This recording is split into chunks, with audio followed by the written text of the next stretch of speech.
asalaamaaleykum wa rahmatulah daleen ak jàmm ci Vibe Radio téeméer ak ñaar yu tomb ñett la nouveau son.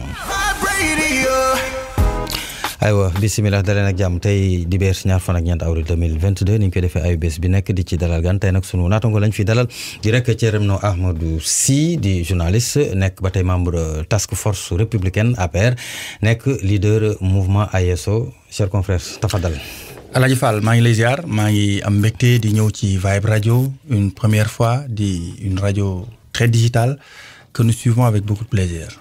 ak moom incha allah dinañ waxtaanee ci kuréel bi nga xamante ni moom mooy leader bi di mouvement AESO daañu waxtaan législative yi nga xamante ni moom la ñu dëgmal balaa yàgg ci rek wàllum tasum xibaar ak li nga xamante ni moom moo ci mujj ak yenn ci ay mbir yoo xamante ni daanaka ay bés bi fees na lool waaye laata leen émission bi hashtag dafay wuyu boroomam ay bés bi nag biñ leen tànnal moo di koppar yi nga xamante ni dañ gis ni politiciens yi dañ koy faral di jox askan wi prétexte bi ñuy déparé moo di ni waa APR ñu gis ni bi ci gën a fes yenn ci sunuy naatango yu ci mel Walfadjri bind nañ ko ni rek jox nañ kii di Farba Ngom koppar yu bari ngir ñu def seen pré-campagne maanaam fi nga xamante ni moo di Europe bu ci jógee dina dem ci réew Afrique yi naam sax ñoom fi mu ne nii ña nga ci waaye am na ñeneen ñu koy def bu ñuy fàttaliku sax 2012 parti démocratique sénégalais ak seen leader Abdoulaye Wade defoon nañ ko waaye koppar yooyu nga xamante ni dañ koy jox askan wi ndax dana tax askan wi jël ko ba noppi woteel leen wala lii mbir daal moo di prof docteur bi nga xamante ni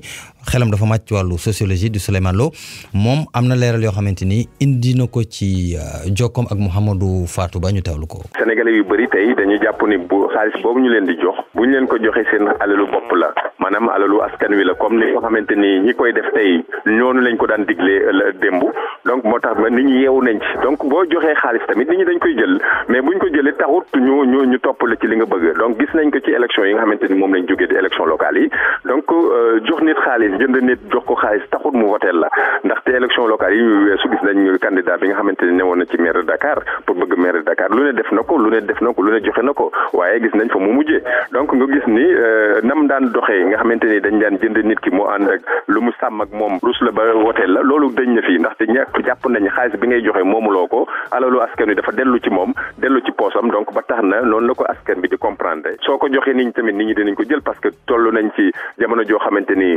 soxla ma lépp xaalis a koy faj donc fu xaalis génne dinañ ko jël waaye ku wéet ak sa bopp tamit def li nga xamante ni moo dal sa xel. aywa di rek sociologue bi docteur Souleymane Lo doon addu ci jokkoom ak Mouhamadou Fatou Ba Thierno déglu nga ko de Ahmadou Sy.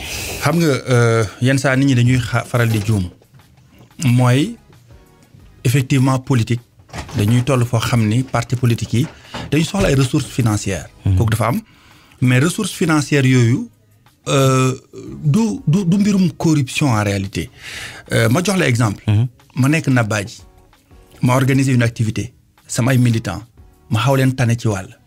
ñu jógee ci ay dëkkaat def déplacement ñi fere junni ñi la fere ñaari junni ñi la fere juróomi téeméer ñi la fere ñeenti téeméer mais sama xel lu mu gàtt xanaa war naa jël ku nekk ma delloo la si juróomi téeméer donc cas d'espèce bi loolu la.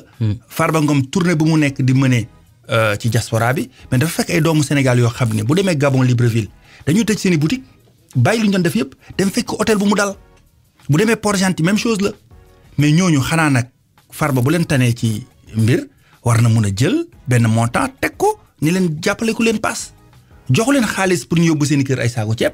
joxu leen xaalis pour leen mais daf leen jox frais de transport moo ci ëpp donc loolu nag yenn saa la média yi di jël ne waaw séddal nañ xaalis def nañ nangam mais ay la yëwén un parti politique boo convier sa ay militants ñu ñëw war nga mun a jël transport bu la ko yàlla dénkee nga delloo leen. yaa ngi effectivement moom moo doon prétexte moom Farba Ngom mais du moom rek moo koy def du APR rek ñoo koy def am na ñeneen mais moom laa doon sukkandiku pour dem waaye gisoo ni nag Thierno jamono ji ñun toll nañ foo xamante ni nit ñi au lieu que nga leen woo leen delloo paas nga woo leen xalaatal leen projet financé leen ko gënul. waaw mais bien que lépp ci politique la. oui effectivement mais tey xam nga dafa am ñaari pàcc. ci mbir un parti politique bu demee bay toll ci jamono élection. dafa toll ci remobilisation dafa toll ci waxtaan dafa toll ci organisation interne.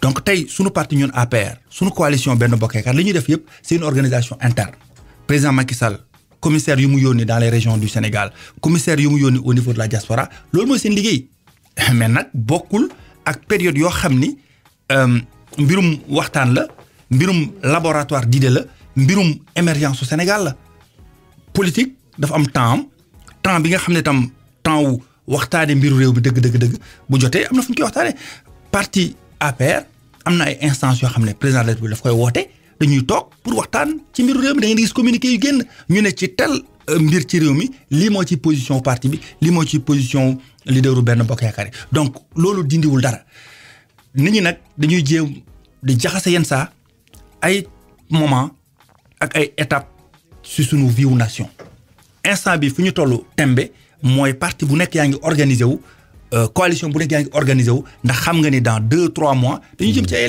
élection yu ñu jublu yooyu parti bu nekk xam nga yan enjeu moo ci nekk donc du coup organisation bi ak taxawaay bi tax na ba parti bu nekk tey jii yaa ngi doxal ni ko war a doxal. man damay généraliser du ma wax APR rek mais dama ni yéen politique yi kon bu ñu leen toppee dafa mel ni kon yéen li leen intéressé kese moo di ni ñu fal leen parce que wax nga ko léegi nee nga dinañ gis ñuy waxtaan ci ay projet dinañ gis ñu génn ay communiqué ñoom seen mais période boobu koppar yu ñu tooy ak it engouement bi muy am ak ampleur bi muy am ak écho bi muy am du ko am te élection de temps en temps la. non parce que xam lan moo xew souvent mooy attraction wu activité yi.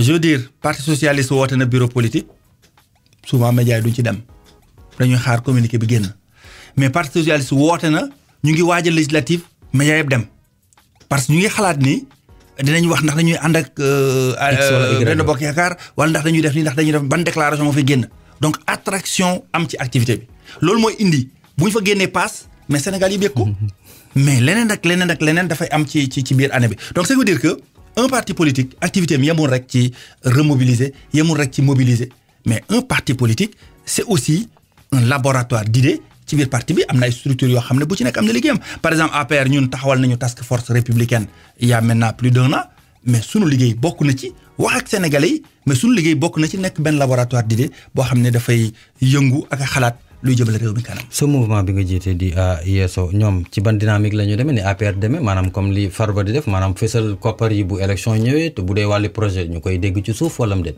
non ñun dañu créer mouvement Yeeso circonscrire ko ci commune Nabadji Civol dans le département de Matam ñu wax ni sunu taxawaay mooy fexe ba bokk ci lu koy jëmale kanam sur le plan local. On a des initiatives yoo xam ne c'est des initiatives citoyennes le plus souvent bu sama ay jeunes taxawee ne dañuy seetal dëkk bi ma dem wuti ay brouette wuti ay pelle jox leen ko fu tilim ñu bale loolu c'est des activités citoyennes et fekk politique mooy subaas waay moo tax ma ne gaañ yi yenn saa politique bu ko gaa yi rek gisee politique tàccu ak fecc ak way non politique bokk na ci liggéey sa gox liggéey fi nga dëkk te tey commune Nabadji mën nañ fa ay activités yu bëri yoo xam ni politicien du ko daan doxalee noonu. bu weeru koor jotee ñu woo imam yeeg ulama yi ne leen kaay leen ñu waxtaanee la rek jeunesse bi bu ñu nekkee ci champ politique nan la ñu war a comporter woo loolu c'est citoyen parce que comportement civique comportement de jeune une jeunesse citoyenne bi ñu war a am ci champ politique bi ñun ñoo ko war a wax jeunes yi donc loolu si sunuy activité la bokk ak yeneen i mbir yoo xam ni dafay jëmee gox bi kanam mbirum environnement. yu jékki ñu ne dañuy def reboisement. dañuy samp ay garab ci école yi samp ko ci jàkka yi samp ko ci jumaa yi samp ko ci kër yi. loolu yëpp ay activité la yoo xam ne ñun dañ koy mëne te loolu dañ jàpp ni luy jëmale sunuy gox kanam la donc nag bu ñu defee loolu ba jamono élection jot mun nañu nag jublu ci naka la ñuy organiser woo pour am ndam. ok reboisement setal peinture école yi woo imam yeeg ñoomin seen. entre autres activités. oui entre autres dama bëgg nag ñu ñëw ci activités yoo xamante ni ndaw yi dinañ ci gis seen bopp maanaam. xam nga kenn mënul utal kenn xëy mais des projets xam sax ma léegi maanaam projet nga koy def nii projet maanaam je sais pas mbay wala sàmm wala yooyu noonu est-ce que yow sa mouvement am na ay gone yoo xamante ni ñu ngi leen ciy jàppale ba ñu ngi ci gis seen bopp waaw mais xam nga tam c'est selon les moyens mais li am solo mooy nga teg jalon yi man sa mouvement bu mu existé léegi ça fait 4 ans mais 4 ans yi jéem nañu ba gox bi ay soxlaam ñu ngi ciy taxaw donc c'est selon les moyens aussi. bu ñu amoon tey capacité jël jeunesse su commune Nabadji positionné leen dañ koy def bu ñu amee capacité jël jeunesse su commune Nabadji conscientiser leen dañ koy def ci loolu lañ gën a féete mooy mbirum conscientisation bi parce que ñun yàlla dafa dogal ñu nekk leader politique boo xam ne dañuy jeune comme ñoom donc suñu waxtaan ak ñoom bokk na ci lii di am ci réseaux sociaux yi. ñu koy moytandiku. te tey yaakaar naa ku visiter ay page Facebook ak WhatsApp ak nangam boo déggee jeunesse su Yeeso wax en tout cas dans le département de Matam ou dans la région de Matam ou dans le Fouta en général di nga xam ne kii c'est un jeune du mouvement Yeeso reconnaître nañ leen ci seen ak dal reconnaître nañ leen ci seen positivité. reconnaître nañ leen non effectivement. parce que réseaux sociaux yaa ko fi tudd de yaa ko fi tudd. kon faaw ñu dugg ci moom parce que tey réseaux sociaux yi. voilà di toj réew mi.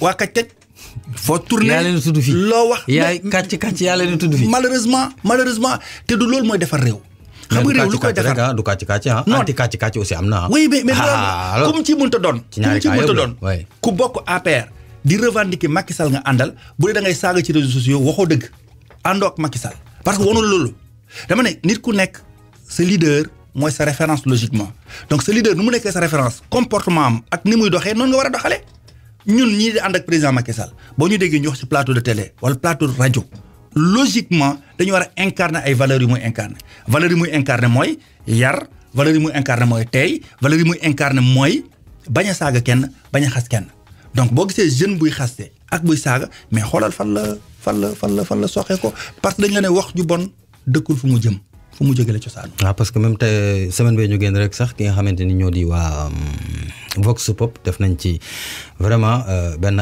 dossier bu am solo di wane ni fi mu ne nii daanaka sutura amatul Sénégal te dara war la ko lu des su réseau sociaux yi parce que boo ñëwee ba ñu fi wax kàcc ak anti kàcc ça veut dire que ni fi mu ne nii le mal est très très très très très profond te gis nañ ni li gën a tax mu jéggi dayoo nga baal ma de mais yéen politique yi ci ngeen bokk. naam sax nee nga da nga ne ñenn. waaw yenn politiciens yi. naam sax nee nga léegi. kuy saaga ci réseaux sociaux àndu ak président Macky Sall. xam nga wax nga ko. mais dama ni quand même nag maanaam daal lu ne fàng nag kenn du ko jeex. yéen politique yi wala boog ñenn ci politique yi. franchement ñu gën a tax réseaux sociaux yi pollué wu. mais loolu mooy malheureusement moo tax ma ne la léegi nag naka ngeen war a mën a def yéen yow en tant que jeune parce que tax mu wala maa ngi lay suivre ndaw nga ak yu bari yoo xamante ni bon gaal na ci sa ndodd te dañu wax fi mu ne nii lépp luy mën a am aussi ndaw lañ ci gën a soxloo yéen yow en tant que jeune di ci door a dugg sa mouvement 4 ans kese la amagum naka nga xalaat ni buñ ko doxalee ni ñu polluer réseaux sociaux yi waxuma mu dañ demee mu wàññeeku. mooy li ma la wax mooy conscientisation bi ma la wax man dama ci nekk def liggéey bu am solo man samay jeunes yi ma àndal di politique léegi-léeg bu ñu déggee benn affaire ci réseaux sociaux yi ne dañuy réagir damay ne ku wax xamal ni yow jàppale woom yenn saa nga jékki-jékki gis kenn ku waaye di jóge fa leen di attaqué Thierno Hamadou Sy yow jeune bi nga bëgg ko répondre ci loolu ma ne non seulement sur le plan de la communication booy indi réaction da ngay amplifier lu mu wax kooku un la mais beneen bi boo ko tontoo da ngay yem ak moom te loolu tàggat naa samay jeunes ba ñu comprendre ne tey loolu mooy dëgg donc yenn saa da ngay gis ku jóg attaqué Thierno Hamadou Sy nga bàyyi ko ci biir mu wayee di ba si kanam moom mooy ñëw tuub jéggalu et loolu tey bu ko jeunes yëpp adapté Sénégal dinañ ko teg fi ñu ko bëgg a teg ànd ceeg ñu ñu ci war a àndal parce que champ politique bi ku violent ku ñaaw laa meñ xaju fi parce que réew mi tabaxekuñ ko noonu fekkuñ fi lii ay homme d'état lañu mës a am président Senghor président Abdou Diouf président Abdoulaye Wade président Macky Sall ay homme d'état Ousmane Tanor Dieng ak ñeneen kenn mus leen dégg si lu ñaaw Ousmane Tanor Dieng dem si yàlla na ko yàlla xare àjjana génn pouvoir en 2000 ba 2012 12 ans ak li mu xam ci réew mi bëri kenn mus koo dégg mu ŋàññ kenn mus koo dégg mu wax lu ñaaw président Macky Sall moom Abdoulaye Wade jote nañu mu bàyyi pouvoir boobu nekk opposant dem wuti nguur kenn mus ko dégg mu wax lu ñaaw ci président Abdoulaye Wade donc loolu mooy réew mais munoo ne leader nga 1-2 nga saaga 1-2 nga xaste sa ay ni topp ci loolu laa wax ni buñ ko dindiwul ci réew mi daf ñuy tardel wala mu tardel ñi koy def ndax tey maa ngi gis boo demee ci réseaux sociaux TikTok mais tendance baa ngi changé maintenant les jeunes ont compris yaa ngi gis ay jeunes yuy réagir ne wax dëgg yàlla man ànduma ak diw waaye lii muy def neex na ma mais loolu mooy valeur loolu mooy jullit bi loolu mooy chrétien bi te sunu borom dafa dogal sunu réew mi ñu nekk 95% de musulmans 5% yi nekk ay chrétien wala leneen waaye ñoom ñëpp yàlla daf leen tàggatee nu rafet da nga ñëw ci benn kër nga fekk fa chrétien fekk fa musulman ñu ngi dëkkandoo donc sunu ay valeur presque benn la nga laxi rek wane na ko tout récemment donc nag réew mi bu ñu góorgóorlu ci loolu ñun acteurs politiques yi xamal ko ndaw ñi ci loolu la ñuy wéy ba fekkee man leader politique laa ku ma dégg ci rajo làmmiñ bu ñaaw laa yor damay xaste mais sama jeune dañuy foog ne loolu moo baax malheureusement. fekk baaxul. Nabadji c'est ça. waaw Nabadji Civol. Thierno Ahmadou bu mouvement AYESO demoon nga ci local yi doon naa la suivre noo mujjee. alors local yi man dama ci demoon pour jël commune Nabadji malheureusement mujjewul sotti. mais am naa li ma bëggoon. parce que dama ne woon munoo ne politicien la di wër ci plateau télé ak plateau rajo yi te amoo base politique. politicien dafay am base. donc local yi permettre na ma ma am base maa ngi dëkk bu ñu naan Nabadji Civol. ak électorat bu yaatu. mooy siège commune Nabadji. yàlla dogal nañu dem élection ma jàkkaarloo fa ak ay mbëru politique. parce que xam nga gagné capital dafa neex. moom ngay dégg opposition bi di bàkku. gagné nañu Dakar man gagné Nabadji bi enjeu la woon ci man parce que mooy sama dëkk mooy siège commune bi. en face de moi y avait 2 ministres conseillers. y avait des directeurs y avait nangam yàlla dogal ma yëkki leen ba ci kaw xëpp leen ci suuf. gagné leen ak écart presque 400 voix. c'est important pour moi pour un mouvement qui vient de naître. ensuite ci gox bi ñu am fa 5 conseillers tey yoo xam ne ñu ngi toog ci commune Nabadji. donc pour man vraiment yàlla dogal na tey am naa baat ci sama commune. donc président Macky Sall mun naa jàkkaarloog moom ne ko base bi mu doon wutal naa la ko am naa ko. li des nag mooy dañuy continuer liggéey. li des mooy maire yi fa nekkoon yaafus ci ay at dañ leen di soññ dañ leen di ñaax nañu liggéey parce que la vérité c'est quoi jox leen ma ñu jox la nga tëdd di nelaw ñun soxlawuñu loolu. donc tey suñu exigence mooy na waa ji liggéey na indi xam-xam parce que en réalité ces communes là nu ñu leen structuré nu ñu leen tabaxee àndut ak ñàkk xam-xam li mu àndal mooy xam-xam Sénégal nag boo nee xam-xam ñu foo ne ku jàng tubaab la. non xam-xam stratégie de gestion la. c'est-à-dire que tu es maire jàngoo mais fexeel ba nga entouré wu ak équipe bu dynamique bu am xam-xam bu la mën a jàppale. ce mouvement AESO léegi maa ngi wax tudd nga Macky Sall tuddaat ko yéen président Macky Sall ngeen di jàppale wala président APR wala kii jiite Benno Bokk Yaakaar wala kan ci ñooñu ngeen jàppale président ci boppam Macky Sall. en personne wala son parti wala kuréel bi ñu naan Benno Bokk Yaakaar. man bu ñu doon défendre idéologie mackiste je le suis. ok man je soutiens le président Macky Sall à 100%. le pourquoi. mën nga ko xam. parce que damay gis sama bopp ci doxalinam gis sama bopp ci ay mbiram en réalité c'est vrai que 4 ans ba ma lancé sa mouvement ak léegi. mais président Macky Sall dama ko yàgg suivre ko mooy yàlla dafa dogal man ma jàngee Fatick. lycée Coumba Ndoffène Diouf. fa laa amee bac.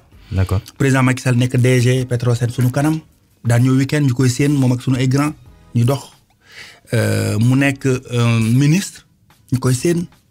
bu ñu toogoon boobu temps ñu dégg ni président Macky Sall jël nañ ko tel poste yokkal nañ ko dafa mës di yokku. donc loolu dafa mës a nekk fierté ci ñun.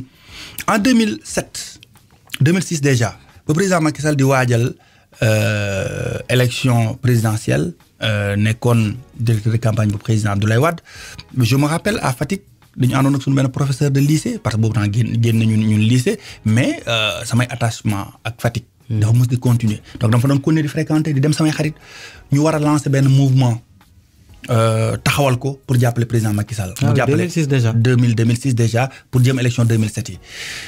je me rappelle réunion bi njëkk tenir suñu këru professeur boobu tudd Youssou Faye man maa joxe turu mouvement bi ñu créé woon ñu ne ban tur la ñu joxe man leen am faw le mouvement bi tuddoon waa Fatick xam nañ ci dara ñu ne ma pourquoi am faw ma ne am faw bi ànd ak Macky falaat Abdoulaye Wade la. pour 2007. man leen mais yem moo foofu ma ne am ba faw mooy à l'époque dañuy ànd ak Macky ba faw bi mooy après Abdoulaye Wade Macky Sall gars yi di ma reetaan à l'époque en 2006. donc dama gëmoon ni dara mën na nekk parce que ci démarche am ak ci léppam donc loolu la yàlla dogal ñu taxawal mouvement boobu noonu jàppale ko ci mu tudd donc mouvement boobu tam ma jàngaat ci leneen. mooy mouvement wu mandat. damay taxawal sama mouvement ma wax lu leer. ma ne taxawalu ma mouvement wu deuxième mandat taxawal ma mouvement wu mandat taxawalu ma mouvement pour jàppale Macky Sall ci élection dama taxawal mouvement pour samp liggéey politiquement. donc du coup ba ma taxawalee sama mouvement en 2018 man leen du ma ñëw 2019 rek arrêté mais 2019 dañu ñëw accompagner Macky Sall xool ñaata la amoon voix ci Nabadji ci commune Nabadji ñu fay ba booster ko lu yokku li ñu ne lii kat sunu ndam la war a doon. ñu avancé tuuti ñëw ci élection locale yi ma ne gaañ yi le 23 janvier bii ñu ñàkk commune Nabadji bii la en réalité sunu politique démarré on vient de Nabadji il y a 2 semaines. nit ñi d'habitude bu ñu gagnéwul duñ fa dellooti ci diggante élection locale yi dem naa Nabadji 3 fois. il y a 2 semaines sama activité Ramadan bi na def chaque année mooy woo imam yeeg ulema yi toog ak ñoom yenn ak ñoom defaat nañ ko il y a moins d'une semaine donc. loolu mooy politique du ay échéance politique du ay calcul politique da ngay foncer da ngay engagé wu te man loolu laa gëm. politique da ngay forcé da ngay engagé wu di kàddu yi rek Thierno Ahmadou Sy nekk journaliste nekk ba tey membre task force républicain APR nekk njiitu mouvement AYESO ci #news dibeer ñaar fukki fan ak ñeent tuuti ma ne juróom nangam di Babacar teel na daal ñaar fukki fan ak ñeent avril 2022 ñu dem ñëwaat. #news sur Vibe Radio. The best radio station on Vibe Radio. #news sur Vibe Radio. The best radio station on Vibe Radio. Vibe Radio téeméer ñaar yu tomb ñett ci biir ñaar fan ak ñeent avril 2022 seen émission #news seen xel Modou Fall ànd ci ak Babacar Kane di ci daal rek sunu naatango Thierno Ahmadou Sy di journaliste nekk ba tey membre task force républicain APR nekk njiitu mouvement AYESO sànq avant ñuy daaneel avant ñu dem pause waxoon nga effectivement li tax nga topp la personne Macky Sall wax nga. ànd ak topp du benn. waaw. naa la expliquer après lan mooy ànd ak topp. ok ànd ak Macky Sall man topp Macky Sall. après tu vas rentrer dans les détails vous allez du moins. 2006 ba 2007 leer kon bu ma la déggee c'est la personne alors. c'est la personne. moom laa topp xam nga boo toppee nit. bu dem bi sore. mun nga wàññeeku. da ngay toqi boo toppee nit bu méttee mun nga wàññeeku mais dañu ànd bi nag moom mooy mbagg ak mbagg tànk ak tànk dañuy di avancer donc ñun loolu mooy suñu diggante ak président Macky Sall sans calcul. parce que li may wax gaañu souvent mooy politique bala nga koy def baax na aussi nga am métier. baax na nga am loo suturloo. bu fekkee sa lépp da nga ko yaakaar ci politique. moo indi topp boobu ngay wax noonu. boo toppee tuuti rek boo gisul dara nga wàññeeku. mais ñun ànduñu ak Macky Sall pour loolu dañu ànd ak moom pour avancer pour li muy def ci réew mi ñu ciy wax suñu xalaat di ko ci jàppale. par exemple task force républicaine bi ñu taxawal. en 1 an. ci plateau télé yi ci rajo yi wax ak sénégalais yi expliquer leen. yéen a kàcc APR quoi. ba kàcc ñun on est plus sérieux que kàcc parce que ñun. ay déet waay bu la loolu. si en réalité man xaw ma kàcc xaw ma kàcc dégg nga Thierno. xaw ma kàcc task force quoi li ma xam mooy task force républicaine. yéen défendre Macky Sall président Macky Sall. mën nañ ko bañ a tuddee défendre la nag. mën nañ ko bañ a tuddee défendre parce que en réalité man li ma gëm mooy Sénégal dañ toll foo xam ne war nañoo xam war nañ la xamal. lëndëmal xel bi dafa bëri ci réew mi. dama toog benn jour benn télévision ma seetaan ma gis benn waaye mu ngi toog di wax lu ko neex ne tel opposant gars yi ñu ngi def mandat dama ne ñu ngi dem jëli mu ne kooku c'est confirmé c'est sûr mais c'est extrêmement grave. j'espère que du journaliste moo doon wax loolu. xamu lu mu doon du journaliste xam naa. waaw ku doon wax la rek. mais te télévision boo ko ubbee. ubbil ko ñi amal njëriñ askan wi. sa rajo boo ubbee sa micro ubbil ko ñi amal njëriñ askan wi. mais pas ñi indil askan wi ay information xam dara du ci dëgg donc du coup ñun li ñu war a def mooy lëndëm boobu noonu ñu tuddee ko mooy président Macky Sall mu ngi liggéey réew mi te defu ci caaxaan boolewu ci wax dégguñ ko mu wax boo ko doon xas ak boo doon wax ci moom ak faalewul te ku fi toog ne président Macky Sall moo ma ne naa xasanteeg diw yaa ngi nax sa bopp santuñu ko lim ñu sant mooy na Sénégalais yi comprendre li muy def te loolu ñu ngi ci. yéen a ngi ci yéen waa task force bu APR ñu jëm ci législative yi naka nga koy waajalee ak sa mouvement. législative yi ñun président Macky Sall moo sunu patron nee nañ déggoo nee nañ nekk benn. waxoon na ko ci local yi te demewul noonu du benn local yi am na. wax na local yi. ne y a des zones yoo xam ne man commune Nabadji on était 9 candidats mais 9 candidats yëpp ay nitu Macky Sall lañu donc ku si gagné yëpp Macky Sall nga koy indil man sama 2000 nangam voix yi ma fa am.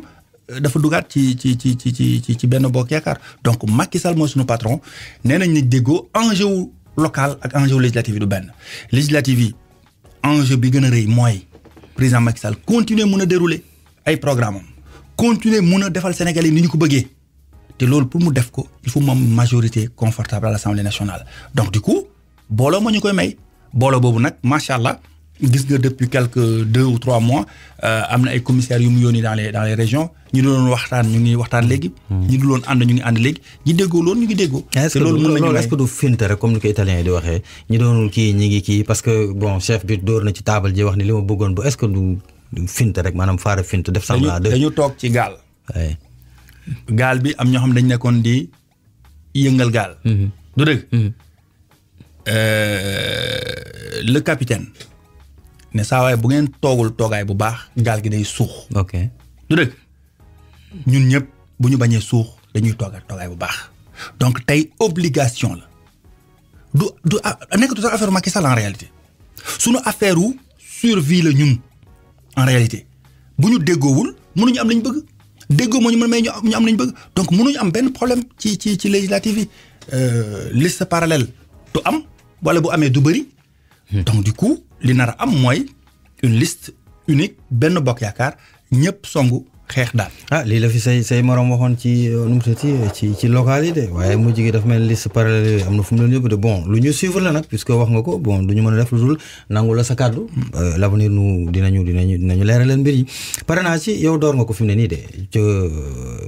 oui parrainage yi man dama ni woon enjeu bii nii c'est pas 32 000 boo ko laajee benn bokk yaakaar rien que les femmes de benn bokk yaakaar génn nañ 50 000 signature donc ñoom rek mënoon nañu motal parrainage bi mais dafa di loo xam ne ku nekk mën nga ci yëngu barkeelu ci donc man ba ma demee effectivement sama journée Ramadan en une semaine ma génne 1800 signatures jox leen donc tey am nañu benn stock 200 à 300 signatures donc ça revient à nous donner sunu nombre de voix yu ñu amoon ci élection locale yi on avait 2053 voix. donc ba mu amee 1800 ma ne baax na.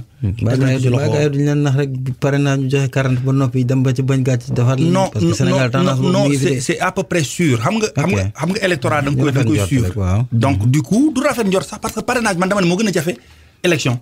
xam nga élection nit ki dafay dem làqatu. mun na ñëwaat ne la dama la votel wala votel ma la. mais parrainage dafay jël carte d'identité am jox la ko. lépp signé. nga jox ko mu signé te bu la ko xasee ba jox mënu ko jox keneen kon bu ànd ak yow lu koy jaral lool. en tout cas parrainage moom bari na coow de. waaw coow trop moom. ñi coow nag souvent mooy ñi si wóoluwul seen bopp parrainage bi tam yombul de saa yi. sama 1800 signatures yi ma génnee en 4-5 jours yooyu noonu. yombul yombul de. ba tey dañuy des ci AESO ndax mën nañ xaar ëllëg mu nekk parti politique parce que mouvement yi fii dem ba si yàgg nekk parti politique ba non certes am na nag mais tendance bi ñu gis nag jamono yi mooy mouvement yi nga xamante ni dañuy rester mouvement bi ñu taxee bëri même boo leen laajee ci loolu sax mën nañ la promettre que ni ñoom dañuy continuer nekk mouvement yi. est-ce qu'on peut s'attendre à ce que AESO de xam nga ëllëg moom la cay xew suñu bon rek xam. yoon li ma la mën a wax mooy je suis membre de l'Alliance pour la République mooy parti président Macky Sall. Et je suis très fier d'être membre de ce parti. Je suis de la coalition Benno Bokk Yaakaar donc tey amul dara lu justifier ma ne damay créer un parti politique mouvement bi c'est typiquement local. C'est pour mon action politique à Nabadji parce que action politique bi à Nabadji c'était stratégique ba may créer mouvement bi. Je suis venu à Nabadji j'ai trouvé un parti mourant. Le parti APR n'existait presque pas. Un maire dormeur. Et un maire dormeur et une équipe qui n'est pas du tout compétente. Donc du coup animation politique existait tout le long ci commune Nabadji. ñun man leen mënul nekk mënuma ñëw affilié wu ci li mënoon nekk li mënoon baax mooy ma créer sama mouvement politique yàlla dogal ma créer ko taxawal ko et puis ba mbax affaire yi dox. ba mbax mu daal di dema ba léegi ci wàllu politique boobu la ñu des Thierno Ahmadou Sy ñi nga xamoon ci. présentation mu toog sol dara bu mag bi macha allah. du ko ci teg. tax karawaat yu baax. maa la wax lii moom kay nag moom ñu toog ba si yàgg rek ñu génn muy wax sama yaay ci kër gi ni ma waa keeru gone gi nekkoon RTS. ma ne ko yaay moom la de. wallaay cohérence am nam. oui xam nga man ku ma suivre xam ne wala mënoon na njort ëllëg dinaa politique. ku ma suivre laa xam nga sànq wax naa la 2006 déjà boobu génn gu moon école de journalisme maa ngi doon di bokk ci ñuy taxawal mouvement di jàppale président Macky Sall ba may journaliste aussi ku ma suivre xam na c'est vrai que je faisais le journal de 20 heures je faisais la présentation du journal mais jege population bi laa woon mooy mes émission Déggoo bi ma lancé en 2009 presque 10 ans d'existence mais cette émission-là me permettait de tâter le pouls des Sénégalais xam lu Sénégalais bi di dund de Kédougou à Bakel de Fongolemi à Nabadji de Matam à Koumpentoum. Le tour du Sénégal quoi. Le tour du Sénégal donc ku dund ci loolu boo politique dina jaaxal nit ñi li indi nga politique nag mooy. ñaari mbir ñoo gis réew mi soxla na jàppale soxla na ndimbal da ngay gis ni réew mi mu ngi ci yoon woo xam ni ñu mel ni ñun xëy na mën nañu jàppale koy def. loolu bokk na ci li ma dugal ci politique leneen li mooy ma gis benn instant maa ngi bokk ci commune Nabadji c'est la plus grande commune du département de Matam en termes de population près de 53 000 habitants. Donc c'est costaud. ma gis ni.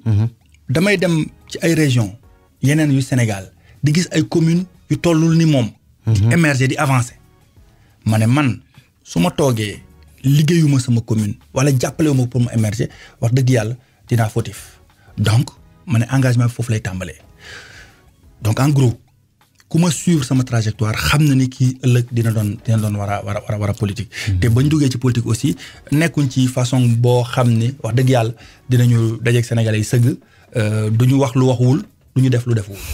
mu nekk phénomène boo xamante ni fi mu gën a fesee ren moo di ci local yi ba vraiment ku ci nekk di ci yàbbi yow ba nga ko maanaam ampleur bi tolluwaay ba nga ko gisee monsieur Sy toogoo benn instant nga ni cheb mooy du ma ci dugg ndax xam nga Sénégal ñoom dañuy maasa dañuy wax rek ñoom duñ fa nekk naan X wala Y wala Z te yow bokk nga ci ñooñu ba ñuy wax ba coow li jógee dinañ ñëw ci coow li après coow journaliste yi nga xamante dañu def politique mu bari fi lool du yow rek dafa am ñu ci malhonnête am ñu ci honnête de toute façon bi coow li jógee laa wax ni ndax yow toogoo ba benn instant nga ni cheb man mooy du ma ci dugg ndax mën nañ ma boole ci yenn kàddu yi nga xam dañ koy yëkkati man boole nañ ma ci loo xam ne musul nekk dëgg man wax nañ fii partout que ni dama présente journal 20h RTS teg sama élément au mouvement te loolu mosu xaw ma fu ñu ko inventé man ba may dugg ci politique dama jël disponibilité début bi sax dama nekkoon en détachement au ministère de la gouvernance territoriale c'est vérifiable ku dem ci ministère gouvernance territoriale dinañu indil sama arrêté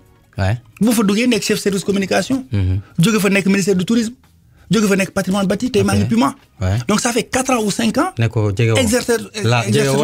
jegewuma laalewuma donc du coup c'est archi faux doo dem sax di nuyu gars yenn sax non si samay xarit mais est-ce que doo nuyu c'est ma famille naturelle non je ne pratique plus non pas wala sax mais bàyyi fa benn mais sama gars yi non nañ kii fait benn affaire du ngeen couvrir non effectivement sama métier tey sama métier de communicant permettre na ma peut-être sama activité man fi may liggéey programme bi ma nekk bu ñu amee activité dañ ci communiquer mais politique RTS musul couvrir sama activité politique musul am donc aw ma ci benn regret dama doon seetaan nit ñi ci télé wala déglu leen ci rajo ñu koy wax may reetaan ma leen di yërëm parce que yaa ngi sosal nit ki ci loo xam ne musul am kooku benn la beneen bi mooy j'ai toujours dit qu'au Sénégal il faut que ñu xoolaat mbir mi c'est-à-dire que Thierno Amadou Sy dafay décider dem jàppale Macky Sall ñu ne non xoolal mu ngi nii di dem journaliste bu politique pendant ce temps yaa ngi dégg nit ci rajo wala ci réseaux sociaux yi guddi ak bëccëg di soutenir benn candidat wala di soutenir un opposant wala di liggéey pour l'opposition nga koy naan waaw góor guerrier la nga koy qualifier de journaliste d'investigation fekk deful benn investigation lu dul sos c'est ça le problème moo tax ma yàgg di wax nii sama genre yi Sénégal dañ leen war a gërëm sant leen parce que làqatuwuñu ba ñu décider politique dañu ne oui journaliste là c'est mon métier d'origine mais là dama décider damay politique nga xamal ko Sénégalais ñu xam ne kii kat il est honnête mais ñu malhonnête ñi mooy ñu kon ne wax ne ay journalistes lañu naan journaliste d'investigation là di dem ci plateau télé yëpp di wër fekk li ngay wax dara du ci dëgg c'est ça le problème du Sénégal et malheureusement ou heureusement maintenant les Sénégalais les ont démasqué nañ leen am na si ñoo xam ne benn leader opposition moo la jox sa outil bi nga yor mais mënul am neutralité c'est pas possible mënu ma la jëndal site internet wala jëndal dara jox la ne la am liggéeyal nga ne liggéeyaloo ma. ok ci journaliste yi dañ ciy tasaat nañ ci xaw a yaatal tuuti sax parce que tolloon nañ fi sax période boo xamante ni Sénégal dafa dugg ci pecc mi te dara war la ko lu dul maanaam di avertir Ahmed Aïdara. Ahmed dama koy tudd. ba mu ko defee nag dànkaafuwaat ko ba ay tëj seen TV ak yooyu yëpp am na lu fi jot a xew. yenn ci ay observateurs avertis ñu ne mais attends Sénégal nan lay mën a. indil jafe-jafe ma def liggéeyam ci côté Ahmed Aïdara te pourtant RTS ki nga xamante ni moo koy jiite mais c'est un politicien mais ça n'a rien à voir non mais attends ça n'a rien à voir ki koy jiite Thierno dañu waxtaan Ahmed Aïdara fu mu nekkoon employé la taxuñu fee toog dañu tijji benn brèche moom employé la mais keneen ki comparaison n'est pas raison muy Racine mais moom maire la ca fu mu nekk politique nekk ci biir président Macky Sall après di jiite RTS mais donc am na yoo xamante ni mais du ko nangu ci micro la ñu nekk kaay ma wax la lu tax ma ne la ça n'a rien à voir yow de jaaroon nga fa nga nekk de RTS nga nekk ma ne la ça n'a rien à voir parce que Racine Talla pratiqué wul mais booy joxe non kaay dogal déglu rek. allez-y déglu ma wax la Racine Talla pratiqué tuwul. Il n'est pas journaliste. Il n'est pas présent aux réunions de rédaction. C'est un manager. dafa mel ni Bougane Gueye Dany bi moom Sen TV mais il a un parti politique. mais bu daan di am Racine la ñuy daan wala kan. non xaaral ma expliqué la Bougane il a un parti politique. ouais il est patron d'un groupe de presse. ouais kenn waxu ci dara loolu garaawul. Sénégal demul attaqué ko ne ko non yow patron groupe de presse nga mënutoo def politique. mais ba ñuy coupé moom la ñu coupé ndax moom. non dañ ko coupé parce que kii di politique. moo nekk ci télé bi ak rajo bi di wax. donc moom lañu daan. indirectement non moom mooy borom kër gi. mais moom waxuñ ko arrêté nekk patron de presse. waaw d'accord c'est-à-dire que bu ñu fa indi amalgame. c'est-à-dire que nañu natt mbir yi li am mooy Ahmed Aïdara dafa nekkoon di def revue de presse fekk dafay def pratique journalistique boo xam ni dafa am fu mu far loolu la ko Sénégal ne mënul nekk. par parlo bi Racine Talla bu xëyoon ne day dem toog def journal télévisé. mais foofu nag bu ko Sénégal waxul ñun ñooy wax bu Racine Talla xëyoon ni day dem def ay éléments journal wala def débat politique ci RTS di ko animé mais boobu ñun ñi nekk APR ñooy njëkk wax ne lii ngay def du yoon. waaw defu ko présenté wul mais quand même gis nañ ko mais nag gis nañ quand même li ñuy gën a jox APR ak Macky Sall président ci télé bi nag moo ëpp quand même te loolu moom d'accord du présenté du sol costume du dem réunion de rédaction mais moom mooy borom kër gi. buñ ko fàttee kenn joxul APR da ngeen ne président de la République buñ confondre. non moo tax dama la. institution Macky Sall ba pare la APR ba pare la président APR ñoo ëpp difficulté tey ma wax ko je le dis haut et fort pour génne seeni activité politique à la RTS. C'est très difficile et je le dis j'ai des preuves. tey am na ay responsables politiques yu fi nekk yu bëri kontaan nañu wala dañu mer Racine Talla parce que seen ay activités moo tax ba gars yi di wax man leen man sama activité politique mënul jàll RTS. c'est pas évident nga nekk APR nga dem nga jàllale RTS Racine Talla am na ci rigueur kooku mun nañ ko waxal lépp ba mu des loolu. c'est-à-dire que tey pour nga toog RTS nga gis benn meeting wu benn ministre wala benn DG wala benn nangam c'est pas évident yombul. maintenant nag bu ñu confondre loolu ak le président de la République quelle institution bu ñu fàtte ne RTS c'est un service public de l'audiovisuel sunu devoir c'est un devoir parce que nekkatuma fa.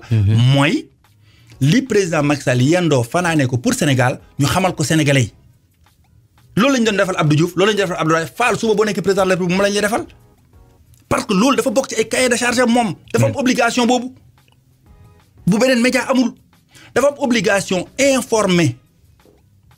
ci activité gouvernement activité état mais moo tax état di ko jox subvention état bu mu jot lu tax pour que mu fexe Sénégalais bi nekk Fongolemi li président Macky Sall signé ci ay convention li ministre des finances signé ci ay convention seen ay points ñu leen war a tabaxal ñu jot ko gis ko xam ko. et pourtant am na ñeneen ñu fi nekk ñoo xamante ne ñu dul président la ñu ngi fi def dara mais RTS ñàkk kaa wane sax moo tax ñoom ñu dem di créer ay site ak ñoom it seen di wane ñoom it seen activité activité yu baax ci askan wi. non nañu génne politique teg ko fee. non dama ne. RTS chaque jour que jëfee ñu ngi wane ay doomu Sénégal yoo xam ne nekkuñ ci gouvernement chaque jour yaa ngi koy gis mais dama la ko xamal ni tey jii fi réew mi toll dañu war a xam rôle média public yi ak rôle même si les médias privés aussi am nañu. action publique bu ñu war a def. mais li am solo mooy RTS li muy dérouler di ko dérouler pour le président Macky Sall wala pour le gouvernement ça n'a rien de politique dara taxul dara ci politique. ñi ñuy déglu ñoom dinañ mën a juger waaw ñoom dinañ xama ba tey ñu des ci taskatu xibaar boo xamante ni wane na boppam. maanaam mu vraiment amul dara lu mu ci nëbb par exemple yow nga ñëw toog wax 2007 2006 ba léegi Macky Sall bi mu nekk Macky Sall ba ni mu nekk monsieur le président man ak moom la woon ñu xam la ci liggéey mu ci ay boo doon def ci télévision bi nga toog ba sax nga def sa disponibilité effectivement mais ce retour sa combat Thierno. est-ce que yaa ngi koy xalaat. combat par rapport au devant la télévision. non c'est pas souhaité. su ma delloo demain à la télévision mooy samay objectif atteindre ma ko samay objectif mooy continuer dérouler pour le Sénégal su ma delloo ëllëg naan damay présenter journal parce que lu nekk dafa am temps. parce que aussi c'est ton métier nag. oui c'est mon métier. mais lu nekk dafa am temps. c'est-à-dire que man dama jàpp ni nekk reporter dafa am temps. nekk présentateur journal dafa am temps. nekk grand reporter wala nekk leneen dafa am temps. effectivement loo ci dafa am temps quoi. du dëgg yàlla dogal na. très jeune la commencé def présentation du journal je l'ai fait en 10 ans je suis très jeune mais au moins pendant 10 ans maa ngi présenté au niveau de la RTS donc man ma jàpp ni benn instant loolu war naa ko romb dem defi leneen. xar day weesu mbote. tey maa ngi ci yeneen activité di ñaan yàlla mu. voilà donc kenn souhaité wu ko mu dellu soit ci petit écran bi. nag peut-être yor média am wala yooyu lañ koy ñaanal. Thierno Ahmadou Sy nekk journaliste nekk ba tey membre task force républicain APR nekk njiitu mouvement AYESO ci hashtag news dibeer ñaar fukki fan ak ñeent. tuuti ma ne juróom nangam di Babacar teel na daal ñaar fukki fan ak ñeent avril 2022 ñu dem ñëwaat. Hashtag News sur Vibe Radio. The best radio station on Vibe Radio. Hashtag News sur Vibe Radio. The best radio station on Vibe Radio. Vibe Radio téeméer ñaar yu tomb ñett ci biir ñaar fan ak ñeent avril 2022 seen émission hashtag news seen xel Modou Fall ànd ci ak Babacar Kane di ci daal rek sunu naatango Thierno Ahmadou Sy di journaliste nekk ba tey membre task force républicain APR nekk njiitu mouvement AYESO. ba tey ñu des ci mbiru tasu xibaar xam naa tey Babacar dina ma yow da nga faral sama naatango yi déedéet la tax ma ci ñëw moo di ni aussi it toll nañ foo xamante ni dafa mel ni sëñ Thierno dafa mel ni taskati xibaar nag ñi ngi gën di tàmbali wala boog ñu ngi gën di am jafe-jafe ñu nag ndawal kaaraange naam sax mi ngi fi am ñu ngi koy faral di yuuxu naan takk der bi jàppante na ak tas xibaar bi waaye bi ci mujj mooy journaliste bu 7TV bi di Pape Malick Thiam keroog ba mu demee ci benn procès am lu fa xew ba moom sax biñ ko bàyyi naam sax bàyyi nañ ko mais moom sax boo koy déglu la mu wax nee na rafetlu na li ñu def mais lenn rek lay ñaawlu mooy le fait que affaire bi dem tribunal. waaw mais xam nga ne léegi mënatuñ def suñu liggéey nag comme il le faut. waaw mais xam nga ce qui s'est réellement passé. nit ñi war nañ ko xam ñaar nit ñoo jotee. xam nga Sénégal malheureusement nit ñi dañuy gaaw a far man bu may far journaliste bi laa war a faral mais bu ñuy faral aussi dañ ko def ak équilibre keroog dama dégg responsable télévision bi may mën a ndur fay wax ju am solo ne bu ñu ànd ak fougue de jeunesse bu nekk reporter nañu xam fu ñu yem nañuy def nii nañuy def nii mais nag gendarme la ñu xam ne suñu ay collaborateurs lañu. bu ñu demee sur le terrain. donc tey dama jàpp ni ku ci wax noonu nga war a waxee. pour ëllëg reporter bi bañ a dem bombe torse bi taxaw foo de moom ak gendarme non. gendarme yi dañuy incarner benn institution mooy suñu sécurité. donc war nañ leen jox cër ba mu mat sëkk. maintenant nag kenn ñaanu ko yàlla bu choc amee suñu diggante ak ñoom. mais ala kulli yàlla dafa war a jaar ci procédure ce matin dégg naa ne dem na le mercredi le jeudi passé dem na du coup gars yi toog nañ ko relaxé nañ ko tranquille dem na donc coow amul mais nag réew mi bu ñu fàtte dafa am organisation boo jotee takk der ñu jàppee ko outrage wala leneen ak leneen am na fu mu war a jaar maintenant nag avec beaucoup de responsabilité dégg naa autorité 7TV yi Maïmouna Ndour Faye en l'occurrence que je félicite d'ailleurs parce que aussi demu ci ak benn ëppal tey na gère nañ situation mu jàll mais à l'avenir na gendarme yi xam ne journalistes yi ñëw ñu loolu def seen liggéey mais journalistes yi itam dañu xam ne gendarme bi yaa ngi naan damay def sama liggéey mais gendarme tam dafa liggéeyam. waaw xam nga foofu it comme li ñuy wax rek ñi ñuy déglu xëy na ñoom ñooy parce que def nga terrain def naa terrain et tout dund nga ko dund naa ko mu ne takk der d'une manière générale souvent nag duñ ñu ko yombalal nag. ñoo xamante dëgg. souvent duñ ñu ko yombalal de. mais seen liggéey mooy bañ la ko yombalal juste. waaw non mais c'est-à-dire ñun dañuy warloog lu ñu warloo lépp. masalan ñu fii ngeen war a jaar mais da ngeen ba saa suñu dootoo jaar fi masalan day am. loolu day am. waaw mais wala nga ne tag ñu dóoral lacrymogène bi jóge leen foofu. oui mais moo tax ma ne la ñoom it est-ce que. oui moo tax moom tam ñu war ko comprendre noonu. man d'habitude su ma demee dans une activité même politique yenn saa da ngay ñëw yor badge. tribune officielle. mais dara nga ñëw gendarme doo fi jaar bu fi dugg. nga wax ko mu ne non tribune fees na nga ne ko non seen naa fa la mu ne non demal. mais da ngay dem tranquillement retiré wu peut-être nga xool supérieur am xool noo waxee ak moom tranquille c'est vrai que tout se règle dans le masala bu Sénégal donc nag bu ñu forcé man dem naa fi benn activité bu président waroon ñëw ma ñëw bay waaj yéeg waa ji ne ma non doo fi yéeg ma ne ko lii kii officiel mu ne ma non kii fees na ma ne ko may saa waay xoolal man maa ngi seen fële ay chaise mu ne non c'est réservé mais dama retiré wu ndànk dem ba ma gisaatee keneen koo xam ne ci protocole présidence la bokk ak na nga ma wax ak moom mënoon naa fa ne non dama yor kii officiel damay dugg damay kërti mu indi coow kon fugg bi ñu après gars yi ne la waa outrage laak nangam moom dafa nekk instant boobu di doxal liggéeyam moom moo am autorité ci lieu yi nañ ko xamee noonu moom lañ dénk bërëb bi Vibe Radio bu ngeen fa organiser mbir ngeen teg gendarme ci buntu bi mais gendarme moom ngeen dénk bërëb bi yow mii Fall nga war a ñëw mu ne la saa waay Fall taxawel na le nga ne ko non maa fii laay liggéeyee nangam directive yi rek lay doxal mu ne la saa waay taxawel na le mais taxawel noonu da nga war a forcer mais discuter ak moom ba ngeen déggoo maintenant nag cela ne veut pas dire que journaliste dañuy forcer ak yooyu man je pense que ni on est appelé quand même à cheminer pendant longtemps muy journaliste bi muy gendarme bi donc ku ci nekk na nga jox kenn ki cër et puis mbir mi mën a avancer. beneen bi te xew na ci jamono ba sax CNRA maa ngi koy dégg semaine bee ñuy génnewaat kii comme man li may wax tout le temps rek xam naa ni loolu man la engagé que ni CNRA vraiment bon teg nañ ko fii ndax mi ngi génne ay dogal yoo xamante ni mi ngi ndax mi ngi dóor mi ngi génne yat bi man je dis non. Je dirais toujours non à part dagg signal bi mu fi def Sen TV parce que am na yoo xamante ni jàll na fii ay séries yoo xam ne kenn bëgg ko te defu ci lenn donc man kooku suma position la man la engagé affaire chroniqueur yi mi ngi tàmbale di sonal pas ñun sénégalais lambda yi la loolu commencé sonal Thierno ci plateau yi.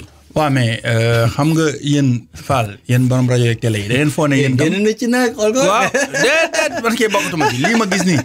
non parce que. gars yi dañuy foo ne ku jóg nekk chroniqueur. il faut être sérieux. chroniqueur Thierno Sy mënul ñëw tàmbali tey journalisme pendant 2 ans 3 ans ne dafay nekk chroniqueur. mais chroniqueur da nga war a apte ci presque sujet yëpp.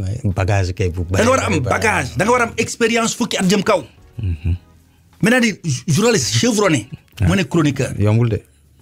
mais Ablaye Ndiaye day xëy suba teel ñëw ne waa jëlee man chroniqueur laa dama wax sama xalaat. pour faire le buzz. pour faire le buzz.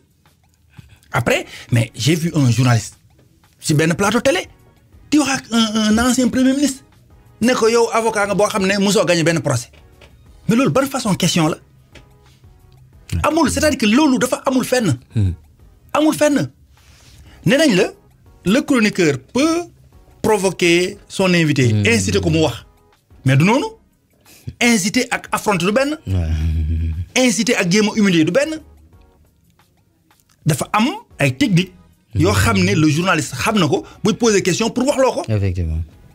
mais loolu nag dafay ànd ak discipline dafay ànd ak professionnalisme.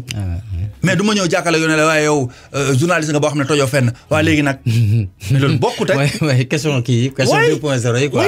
et ça va vraiment ci plateau yi. donc il faut que gars yi xàmmee ko noonu. xam na aussi bon buzz bi ñuy wut nii en réalité moo tax d'habitude affaire du yàgg. c'est éphémère c'est des carrières yoo xam ne mënul continuer. parce que Sénégal daf lay seet ci benn registre bi la lay gis. indi woo xam-xam au fait.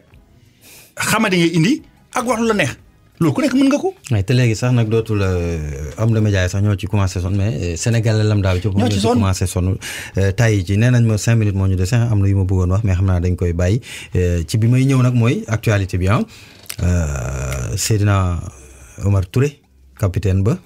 ñu dàqe ko IAM maire Ndakaaru jël ko teg ci Guy Marius Sagna sa commentaire. ñoom ñëpp comme conseil technique quoi. xam nga nag léegi tey bu doon Macky Sall dafa fallu def loolu. gars yi ne partage u gâteau baa ngi nii. lu da nga wax loolu. oui non dama ne. bu fekkee tey. bu doon Macky Sall moo ko def. non bu fekkoon pouvoir moo ko def. ñu ne waa partage u gâteau baa ngi nii. woo na ay nitam mu leen jox ay poste. pourtant am na ñu ko wax. voilà même ci ñi. ci mairie Dakar am na ñu ko wax. waaw mais li ma mën a. mais luñ ci mën a jàng quoi. li ma ci mën a jàng mooy. man yéenewuma benn Sénégalais. nga bañ am revenu décent nga bañ am liggéey mais da nga koy mérite bi mooy li xew ak le capitaine Touré procédure baa ngi dem parce que tey bu ñu demee bay suñu biir gendarmerie ay capitaine di am yenn comportement du ñun ñoo ko wax hiérarchie am ñoo ko ñàkk confiance donc bu ma lay confier te beneen responsabilité ci réew mi damay xaar ba loolu jeex ba ma am ci lu leer c'est ça la vérité que ngay jàngale ci université que ngay jàngale fu la neex dama liggéey mais balaa muy am il faut ñu jàpp ni yow liñ la tuumaal amul ba lépp leer ba pare kooku benn la beneen affaire bi mooy c'est bien pour l'autre qui Guy Marius Sagna parce que en fait peut-être que il va maintenant jaabante yu muy jaabante ci mbedd Ndakaaru yi marche yu bëri muy def dina ko bàyyi par man je me dis waa ji lan la war a liggéey waa joo xam ne yow ku marche buñ ne xar yi dañu xiif nga marche buñ ne fas yi kenn pikiru leen nga marche c'est vrai que tu es tout le temps dans la rue mais peut-être buñ la joxee du job au niveau de la mairie de Dakar tu vas bosser liggéey moom moo nekk disponibilité aussi non loolu laa la wax dama ne taxawaalu boobu mu doon def comme que Barth jëlal nañu ko mais xëy na wàññi na ko wutal bureau bu baax mu dem mu toog liggéey. non surtout mu ngi gérer ay œuvres sociales ak affaire yooyu. c'est bien nitu terrain comme ni ko waxee. même terrain na dem liggéey. na dem xool recenser Dakar ñu soxla œuvre sociale ñu soxla jàppale loolu dina ko occuper loolu laa la bëgg a expliquer c'est vrai que bu amee occupation peut-être que il va dindi wàññi tout stress bu mu stresser les Sénégalais parce que quand même c'est stressant d'avoir certains acteurs dans ce pays yoo xam ne seen liggéey guddi ak bëccëg mooy wax yoo xam ne amul bopp amul genn ça stresse et ça day plomber sax réew en réalité activiste fekk doo ko fekk politicien bu mag nga activiste fekk à la limite li ngay incarner ak yow li nga doon du benn c'est-à-dire que heureusement que les Sénégalais man li may gis ci réseaux sociaux yi ça me conforte dans mon idée moi ils ont commencé à démasquer et à comprendre que gars yi ñuy yuuxu ci rajo yeeg réseaux sociaux yeeg nangam du ñoom du loolu maintenant l'avenir nous jugera l'essentiel mooy nañ def ay résultats pour la mairie de Dakar parce que c'est notre mairie Barth c'est notre maire et puis voilà. jeex na jaajëf. jeex na tag. merci beaucoup kontaan naa ci ñëw ci Vibe Radio c'est une belle chaîne de radio que j'écoute souvent dans mon véhicule. Avec beaucoup de plaisir c'est du bon son. Machallah. Ouais, c'est le slogan même. Ouais, le bon son. Cool. Et puis j'ai été animateur de radio avant d'être journaliste. J'ai animé à Dakar FM. Je sais. J'ai animé en étant élève au lycée de Fatick. am na boo xamante ne Fatick FM après boo xam du ma ko wax direct. waaw Fatick FM laa doon dem jóge lycée may def seconde di dem Fatick FM di fa def ay émissions. amoon naa émission bu ñu naan 100% Sénégal. c'était de l'animation. nekkoon auditeur Nostalgie aussi. Bien sûr et j'avais beaucoup de choses j'aime la musique. cassette yi ñu la joxoon voilà. tu as vu kon ma noppi. voilà mu doon seen émission Hashtag News doon ci dalal Thierno Ahmadou Sy di journaliste nekkoon journaliste non journaliste la ba léegi journaliste la ba léegi oui ba léegi bien sûr. membre task force j'y arrive républicaine bu APR nekk ba tey njiitu mouvement Yesso seen xet Modou Fall doon leen ko dégtal andi ceeg Babacar Kane ci jàppandal bi incha allah ay bés bii ñu dëgmal dinañ fi teewaat gannaaw Vibe Radio point seen application bi teew nañ wéy leen di ànd ak ñun ci Facebook Twitter Instagram suñu chaîne YouTube ak si bukk Canal Plus numéro 557 14h antenne nañ ko tegal ci YouTube jàmm ak jàmm.